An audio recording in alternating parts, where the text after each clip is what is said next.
Assalamualaikum warahmatullahi wabarakatuh. Berjumpa kembali di channel Keluarga Misterius. Semoga kita dan kalian semua masih tetap selalu dalam lindungan Allah Subhanahu wa taala. Diberikan kesehatan, dilancarkan rezekinya, dan dimudahkan dalam segala urusan apapun. Amin ya rabbal alamin. Pada kesempatan kali ini, saya akan membawakan kisah misteri yang ditulis oleh Hari Wijaya.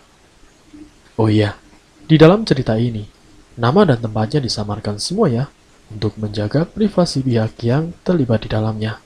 Tak perlu lama-lama, mari kita masuk ke dalam ceritanya. Dalam kesempatan kali ini, saya akan membawakan kisah misteri yang berjudul Jerat Maut Perjanjian Setan. Seperti apa kisahnya? Mari kita mulai ceritanya. Di bawah pohon yang lebat dan rindang itu, seorang laki-laki duduk termenung, sambil memegang sebotol air putih di tangannya.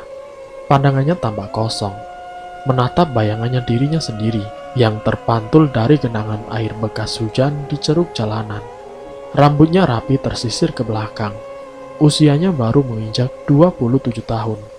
Laki-laki berkulit putih itu bernama Leo, laki-laki malang yang hidupnya kurang beruntung. Anak tunggal yang sejak menginjak SMA, sang ayah sudah meninggal dunia, dan beberapa tahun setelah hari kelulusannya, ibunya menyusul, membuatnya tidak memiliki siapa-siapa lagi. Hidup dalam kesepian dan harus bertahan mencukupi kebutuhannya sendiri. Dahulu ia seorang pengusaha di bidang makanan, tapi semuanya harus lenyap seketika saat seseorang membawa kabur uang miliknya. Sedangkan masih banyak tuntutan yang harus ia penuhi. Karyawan-karyawan perlu ia bayar, padahal kerugian di pihaknya juga amat besar. Sampai akhirnya di tengah situasi yang pelik itu, ia terpaksa meminjam uang kepada bank, yang justru membuat dirinya semakin kesusahan. Uangnya tidak cukup untuk menopang usaha yang memerlukan banyak biaya. Sampai akhirnya, semua usaha yang ia bangun bertahun-tahun harus gulung tikar. Tidak ada modal untuk memulai dari awal, menjadikan dirinya menjadi seorang pengangguran. Padahal di saat itu, ia juga sudah menikah dengan seorang perempuan idamannya. Bahkan mereka sudah memiliki seorang anak berusia 2 tahun. Keadaan semakin buruk dan memburuk, sudah jatuh tertimpa tangga. Di tengah kesulitannya mencari pekerjaan baru, para penagih hutang mulai mendatanginya. Ia mulai pontang-panting. Semua temannya tidak ada yang membantu. Setiap kali Leo datang dan meminta bantuan, mereka selalu bilang, sibuk dan tidak ada waktu. Leo benar-benar ditinggal sendirian oleh teman-temannya. Tidak ada yang peduli saat ia sedang terpuruk. Ia semakin stres ketika tekanan datang dari sana dan sini. Sang mertua terus menekan sang istri untuk segera meninggalkan Leo. Hingga puncaknya, pertengkaran hebat Leo dengan sang istri pun terjadi. Semua itu tidak lain adalah ulah sang mertua yang menjadi provokator. Sejak saat itu, istrinya memilih meninggalkan Leo. Anaknya yang masih balita dibawa oleh sang istri. Leo ditinggal oleh semua orang. Tidak ada yang memperdulikannya. Setelah resmi bercerai dengan sang istri, Leo semakin menderita. Ia jauh dari anaknya, seorang diri di dalam rumah yang kecil. Para penagih hutang silih berganti datang ke rumahnya, mengetuk pintunya, dan memanggil namanya dengan suara lantang. Padahal untuk makan sehari-hari saja, Leo sudah pas-pasan. Di tengah keputusasaan itu, datang semua ide gila di pikirannya.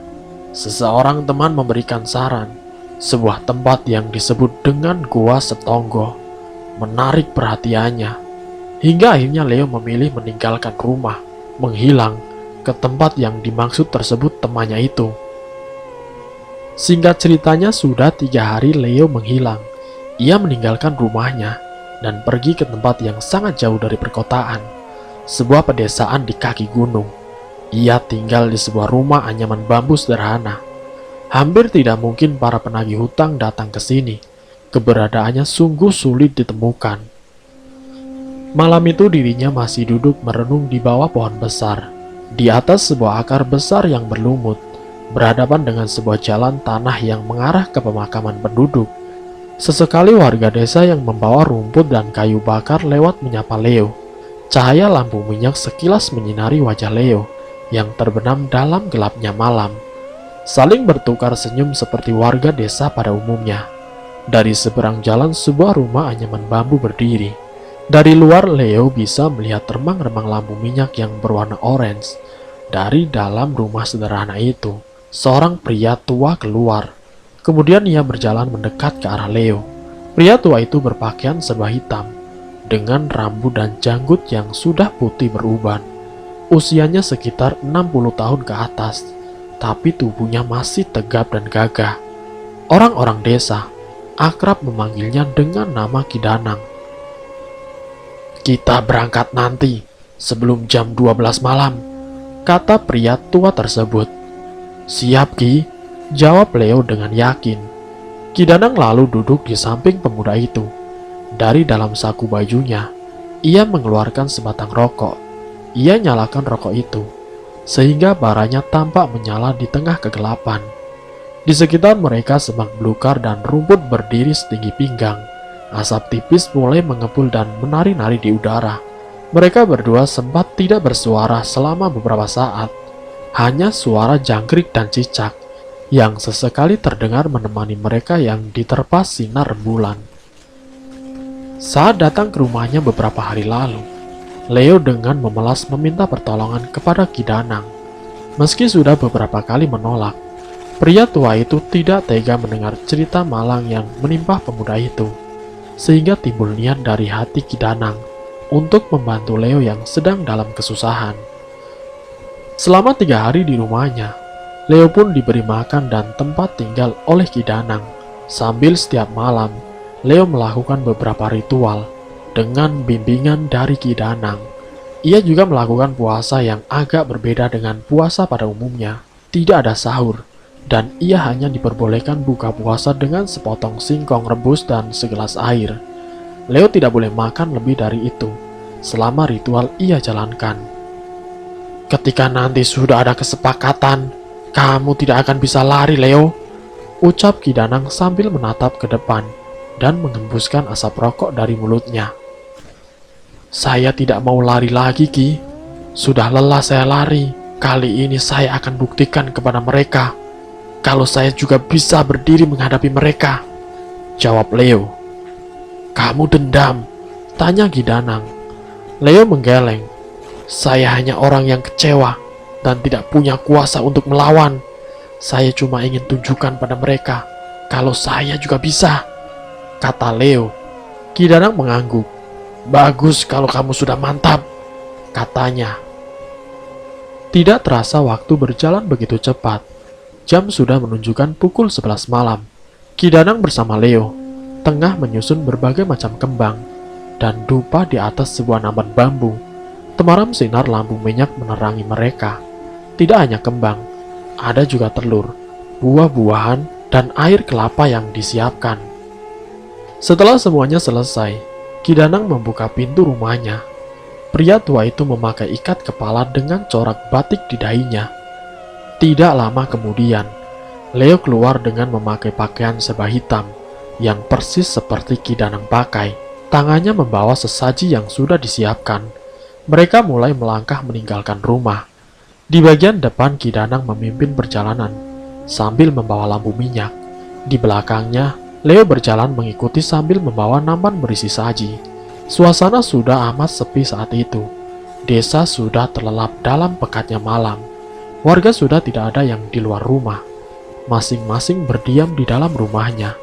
Sedangkan mereka berdua menerobos gelapnya malam dan masuk ke dalam hutan belantara yang lebat. Pohon-pohon besar berdiri di sekitar mereka. Suara jangkrik terus terdengar. Mereka melewati sebuah jalan setapak yang menjadi satu-satunya jalan masuk ke dalam hutan, menuju tempat yang menjadi tujuannya. Kiri dan kanannya begitu gelap, sehingga mereka hanya bisa menatap ke depan, di mana cahaya lampu minyak menuntun mereka. Perjalanan mereka tidaklah dekat. Sudah hampir setengah jam mereka belum kunjung sampai. Aliran sungai sampai jalanan menanjak sudah mereka lewati. Hawa dingin pun kian terasa menusuk tulang, tapi tidak ada waktu bagi mereka untuk beristirahat. Meski sudah tua, Ki Danang sama sekali tidak mengeluh. Ia sudah terbiasa dan hafal benar jalan kecil ini. Hingga pada akhirnya, perjalanan mereka membuahkan hasil.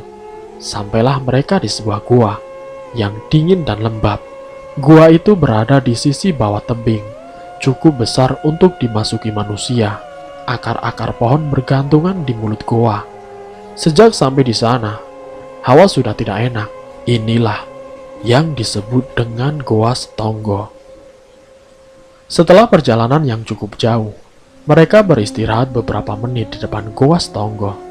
Ki Danang menatap ke arah goa, memperhatikan sekitar yang gelap. Sementara binatang malam mulai bersuara dari balik semak belukar dan pepohonan yang lebat. "Leo, sini kamu," panggil Ki Danang. Leo lalu menurut dan mendekati pria tua itu, sambil tetap memegang nampan sesaji di tangannya. Di depan gua itu, Ki Danang melakukan sesuatu kepada Leo. Sambil berdiri memegang dupa, Leo memejamkan mata, menghadap ke gua.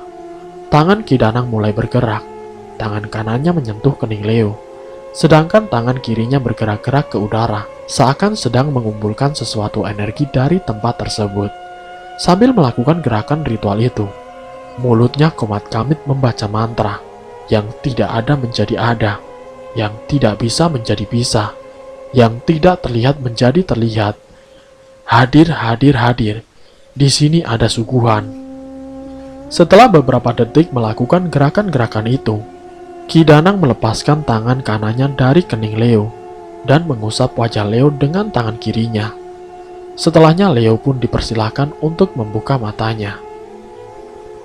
Setelah membuka mata, pandangan Leo berbeda dari sebelumnya. Suasana goa dan hutan yang semua gelap kini berubah menjadi terang, seakan ada cahaya yang menerangi sekitarnya, sehingga sudut-sudut gelap seperti semak dan dahan-dahan pohon yang semula gelap dan tidak terlihat, kini bisa dengan jelas ia lihat. Entah bagaimana caranya, seakan ada cahaya yang masuk ke dalam matanya dan menerangi pandangannya. "Kenapa menjadi terang begini, Ki?" tanya Leo. "Sana masuk," perintah Ki Danang tanpa menjawab pertanyaan dari Leo.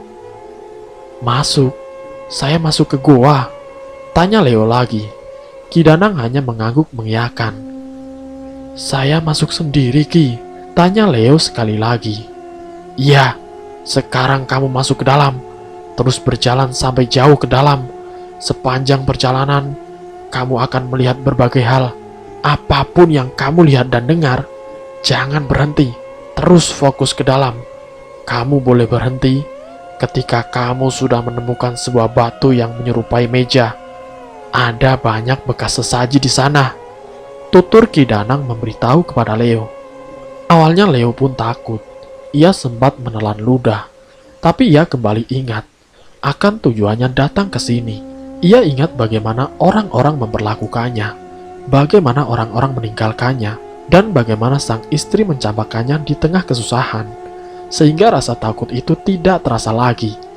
Ki Danang lalu menyalakan dupa yang ada di dalam nampan sesaji tadi. Asap dan wewangiannya mulai tercium. Ia mempersilahkan Leo untuk masuk, sementara dirinya berdiam di luar menunggu semuanya selesai. "Semua perjanjian yang kamu buat di dalam, itu bukanlah urusan saya," ucapnya sesaat sebelum Leo masuk ke goa. Kakinya mulai melangkah masuk. Leo mulai masuk ke dalam goa yang gelap itu, tanpa membawa lampu ataupun penerangan lainnya. Meski berada di tengah kegelapan, matanya bisa dengan jelas melihat sekitar.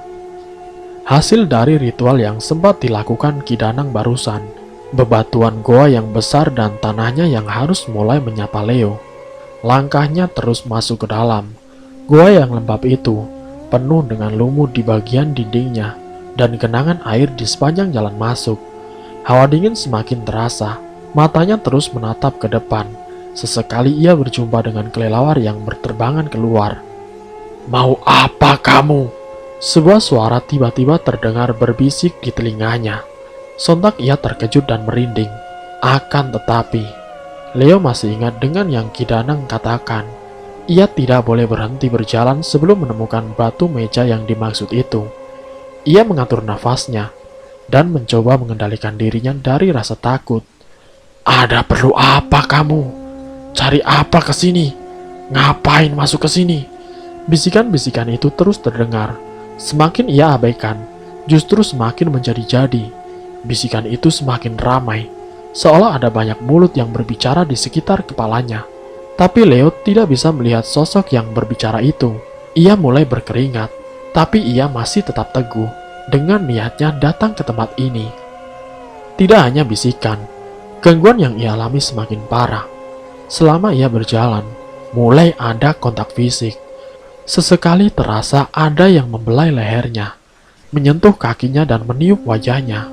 Tapi sekali lagi, tidak ada orang lain selain dirinya di dalam goa tersebut. Sekilas terdengar suara tertawa dari belakangnya. Nada tawanya seolah menertawakan dan mengejek Leo. Sampai puncaknya, Leo mulai peka dengan keadaan sekitarnya. Ia merasakan banyak orang yang sedang mengelilinginya.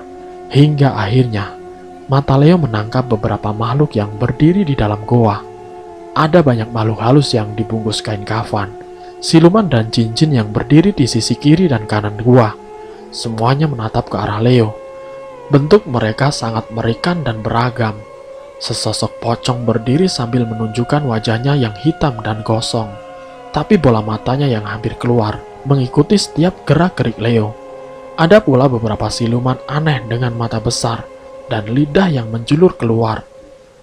Mas, ngapain? Mau nikahin aku ya? Tanya seorang wanita cantik dan seksi yang tiba-tiba muncul di tengah goa dengan pakaian ketat yang tubuhnya dan bibir merah menggoda. Tapi Leo tetap teguh mengabaikan meski wanita itu terus mencoba mendapatkan perhatiannya. Sekilas info, selain tempat pesugihan, goa Setonggo juga sering digunakan untuk pernikahan antara manusia dan juga jin. Kembali ke cerita, nafas Leo sudah tidak teratur lagi, tubuhnya gemetar melihat sosok-sosok mengerikan yang ada di dalam goa tersebut. Tapi ia harus menahannya. Ia teguhkan niatnya untuk sampai di titik yang dimaksud oleh Ki Danang. Hingga kemudian, langkahnya terhenti saat kakinya menabrak sebuah batu datar berbentuk meja. Inilah yang ia cari. Usahanya membuahkan hasil. Setelah lebih dari 10 menit berjalan memasuki goa dengan berbagai gangguan yang ia alami, akhirnya ia sampai di posisi yang menjadi tujuannya. Leo lalu menaruh nampan sesaji di atas batu tersebut. Ia melihat sekitar. Sosok-sosok menyeramkan itu masih berdiri di belakangnya sambil menatap Leo. Tapi sekali lagi, ia tidak peduli. Ia hanya fokus dengan apa yang sudah diajarkan oleh Ki Danang selama 3 hari ini. Dan di malam ini, ia akan membuktikan hasilnya. Leo duduk bersila di depan batu itu, memejamkan mata, dan mulai membaca mantra-mantra yang sudah ia hafalkan. Sementara dupa harus menyala di tengah kegelapan goa. Ia mencoba untuk fokus. Percuma, kamu tidak akan bisa. Sebuah bisikan kembali terdengar dari arah belakang. Pulang saja, kamu tidak akan bisa. Sia-sia, tidak ada gunanya. Kamu tidak akan dapat apa-apa di sini. Bisikan dan gangguan terus terdengar. Tapi Leo tetap diam di sana, tidak memperdulikan semua gangguan yang datang padanya. Sambil terus menutup matanya, ia tarik nafas dalam-dalam, lalu mengeluarkan dengan lepas. Beberapa kali ia mengulangi seperti itu, sambil terus komat-kamit membacakan mantranya. Mau apa kamu datang ke sini? Tiba-tiba sebuah suara terdengar dari arah depan. Suara itu terdengar begitu berat dan serak, lumayan keras, hingga menggema di seluruh goa. Dan saat itu juga, Leo merasakan hawa yang sangat berat di sekitarnya. Seperti ada sebuah energi besar yang menekan dirinya, sehingga ia merasa sedikit sesak di tempat itu. Leo membuka matanya perlahan, langsung menatap ke arah depan. Tampak sesosok makhluk berbadan besar, dengan kulit berwarna hijau tua, taring yang mencuat dari dalam mulutnya. Mata besar dan merah menyala melotot ke arah Leo. Rambutnya gimbal berantakan terurai ke bawah. Auranya sangat negatif. Ialah sosok iblis yang berkuasa di Goa Stonggo. Di sekitar makhluk itu berdiri berbagai makhluk halus lainnya, seperti pocong dan wanita berambut panjang, serta berpakaian serba putih yang merupakan bawahannya. "Saya punya permintaan," jawab Leo dengan tegas. "Apa yang kamu inginkan sampai kamu datang ke sini?" tanya sosok iblis itu kepada Leo. "Saya ingin harta, kekayaan, keadaan saya sedang susah, hutang di mana-mana. Saya ditinggal istri, usaha juga gagal. Saya butuh bantuan. Tolong berikan saya bantuan," kata Leo memohon. "Lantas, apa yang bisa kamu berikan kepada saya?" tanya sang iblis lagi. "Segalanya, apa saja," jawab Leo dengan tegas. Si makhluk menyeramkan itu belum menjawab. Ia justru melotot dan menatap ke arah Leo, seakan ingin memuji kesungguhan pemuda itu. Perlahan Leo sudah kehilangan rasa takutnya. Meski energi iblis itu sangat kuat, hingga membuat wajahnya pucat. Ditambah makhluk-makhluk seperti pocong dan lainnya yang juga terus mengganggunya sejak tadi. Beberapa saat kemudian, iblis itu melempar sebuah golok ke arah Leo. Besi pipi itu menghantam tanah batu gua dengan begitu keras, hingga membuat suara yang begitu nyaring. Hampir saja Leo terkena lemparan benda tajam tersebut. Beruntung ia sempat menghindar. "Ambil golok itu," perintah sang iblis menyeramkan itu. Leo kemudian menurut. Ia ambil golok yang tergeletak di tanah itu. "Sekarang pejamkan matamu," tambahnya. Lagi-lagi Leo menurut dengan apa yang diperintahkannya. Dan bersambung. Apakah yang akan dilakukan Leo? Nanti saya akan lanjutkan ke bagian yang berikutnya. Jadi untuk kalian, saya mohon tetap stay di channel ini. Tentunya dengan cerita-cerita yang lebih menarik lagi. Sampai jumpa di part yang selanjutnya. Wassalamualaikum warahmatullahi wabarakatuh.